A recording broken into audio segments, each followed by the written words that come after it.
Tractor ते पहले नज़र मार लो, ट्रैक्टर देख लो ज़रा एक दफ़ा, ट्रैक्टर के टायर देख लो, फ्रंट हिस्सा देख लो, बंपर शंपर सोहना लाया होया भाई उन्होंने 1984 मॉडल के हिसाब नाल ट्रैक्टर जिहड़ा वा बहुत प्यारा वा।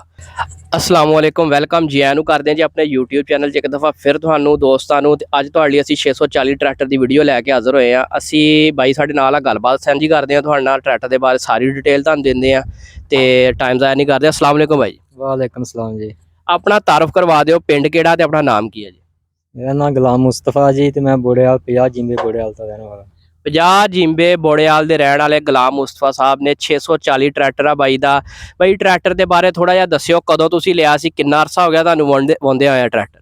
84 मॉडल है जी, सानू लेन 10 साल हो गए आ।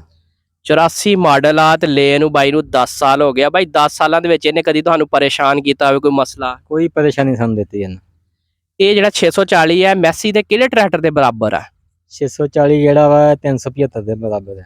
ਅੱਛਾ 375 ਟਰੈਕਟਰ ਦੇ ਬਰਾਬਰ ਆ 640 ਟਰੈਕਟਰ ਜਿਹੜਾ ਵਾ। ਤੇ ਬਾਈ ਉਦੋਂ ਕਿੰਨੇ ਦਾ ਲਿਆ ਸੀ ਆਪਾਂ ਜਿਹੜਾ ਮੁਸਤਫਾ ਸਾਹਿਬ? ਉਦੋਂ ਅਸੀਂ 4.5 ਦਾ ਲਿਆ ਸੀ। 4.5 ਲੱਖ ਰੁਪਏ ਦਾ ਉਦੋਂ ਮੁਸਤਫਾ ਸਾਹਿਬ ਨੇ ਲਿਆ ਸੀ, ਜਿਹੜਾ ਕਿ ਅੱਜ ਤੁਹਾਨੂੰ ਪਤਾ ਕੀਮਤਾਂ ਸਮਾਨ ਨਾਲ ਲੱਗ ਗਈਆਂ ਵਾ। ਹੁਣ ਇਹਦੀ ਕੋਈ ਨਵੇਂ ਦੀ ਕੀਮਤ ਜਿਹੜੀ ਕੋਈ ਅੰਦਾਜ਼ਾ ਹੈ ਕਿੰਨੇ ਦਾ ਆਂਦਾ ਹੈ ਟਰੈਕਟਰ?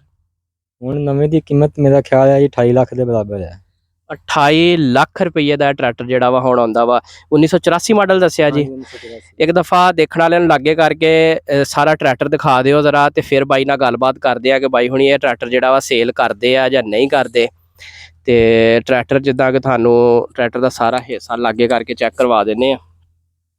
ट्रैक्टर ते पहले नज़र मार लो, ट्रैक्टर देख लो ज़रा एक दफ़ा, ट्रैक्टर के टायर देख लो, फ्रंट हिस्सा देख लो, बंपर शंपर सोहना लाया होया भाई उन्होंने 1984 मॉडल के हिसाब नाल ट्रैक्टर जिहड़ा वा बहुत प्यारा वा, बहुत साम कीती हुई है। घर का ट्रैक्टर आ, कोई कमर्शियल यूज़ नहीं हुंदा हैगा, तां ही इन्ना जिहड़ा वा सोहना ते साफ ट्रैक्टर आ।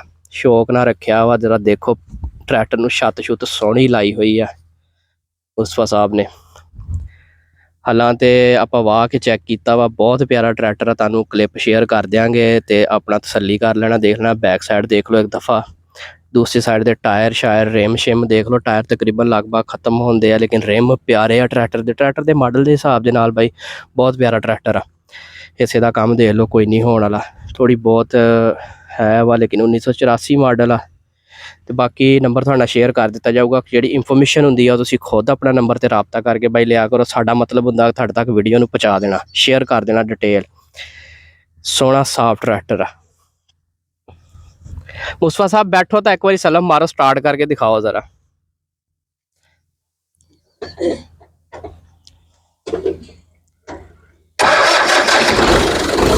बेहतरीन, ठीक है मुस्तफा साहब, ठीक है। तोरो तुसी ट्रैक्टर नूं कड्डो बाहर। हाँ जी, नहीं ट्रैक्टर कड्डो बाहर नूं। अल्लाह देखो जी माशाअल्लाह।